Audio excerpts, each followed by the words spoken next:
What can you say about what Wade was able to do there, coming out after basically sitting idle for an hour? Yeah, well, it wasn't quite an hour, but it felt like it was 4 hours. We knew that rain was coming. They hit it right on the head. They said it was going to come around 9:55.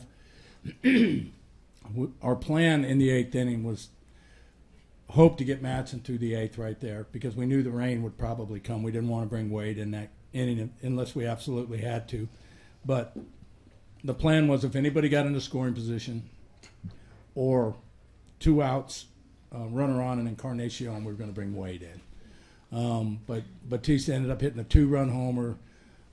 Encarnacion gets on. I got to bring Wade in the ballgame right there to hold it, right? And I was just hoping that the rain delay, they kept telling me it would be a 15-minute rain delay.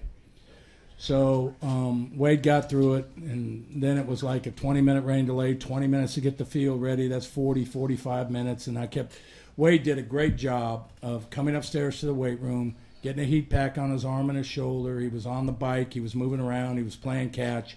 And I kept checking with him, how do you feel? How do you feel? And he said, I'm okay. I'm all right. I'm okay.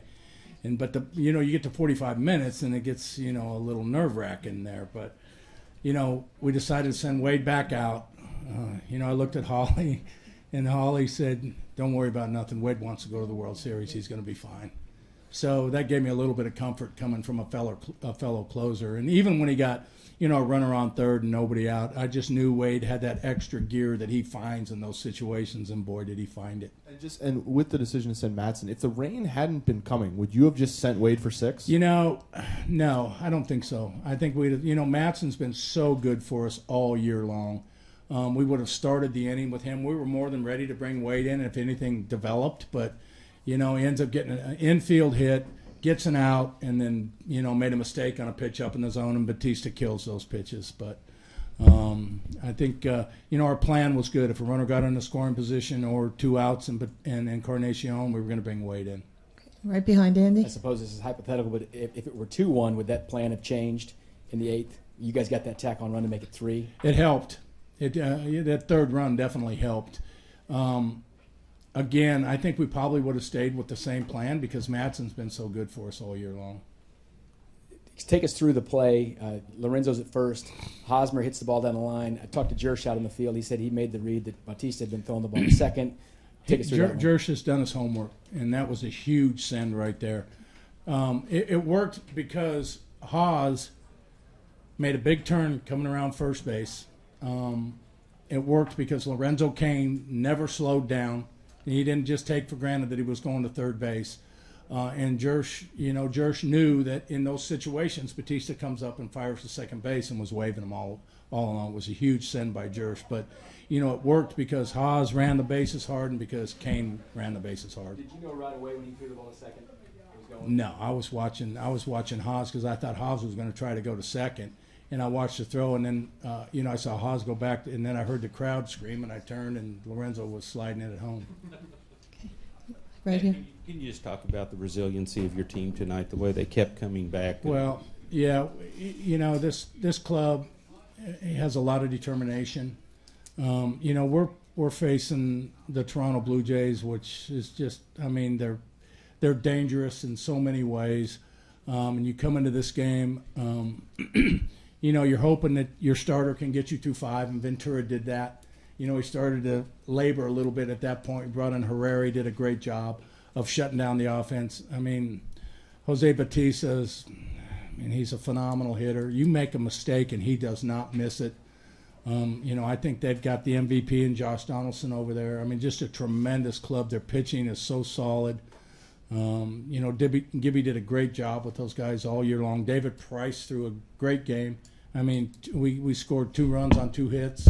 We couldn't bunch together any offense against him. But it was a huge hit that Rios got again. What a great postseason he's had, and now get to play in his first World Series. But our guys just, from the first day of spring training, their focus was to get back to the World Series, and they accomplished that tonight. Last question, Andy. The Batista home run is like a massive gut punch, I imagine, for you guys. Did the rain delay at all help, just giving you guys some time to regroup? And No, the rain delay was kind of a pain in the Fair enough. Well, what was the mood like in the clubhouse during that? Everybody was fired up. Our club does not mind being tied late because they know that our bullpen's strong and they know that our bullpen will hold the fort until we can score a run. And the mindset was, okay, let's just go out, score a run. We've got Wade for the ninth inning to close this thing out for us. Let's do it right here. And it was an unconventional way to score a run, but, that's kind of Royals baseball. We did it on speed and athleticism and, found a way against a really good closer in Osuna, throwing 97, 98 miles an hour, to put a run on the board. Okay, one last one, Ned. Well, This, I guess, big picture. Alcides just came in. He's the MVP. Last year, Lorenzo was the MVP at ALCS. You got both those guys in that Zach Greinke trade. Just take us back to what that trade meant. I remember when it first announced, you talked about these guys coming over here, what they've meant to you. Both of those kids I knew from being over there. I knew Lorenzo Cain. I knew Esky. I used to bring Esky to big league spring training when he was an A-ball because I used to love to watch him play. So for him to get the MVP this year is very satisfying to me. I've always known he was an MVP type of player in these types of situations. So I'm very excited for him. Real quick, okay? Yeah, I know you got a lot of emotional players on this team, but Mike Moustakas might be the most of them. And with all he's been through this year, and to see him have a big night tonight, I just wonder how gratifying this is for you to see that. Well, not so much gratifying as more than just expecting him to have a big night. Every hit that he's gotten in these playoffs has been a huge hit. He hasn't got a lot of them, but every hit that he's gotten has been a huge hit. And tonight, I expected him to kind of do something special tonight, and he did.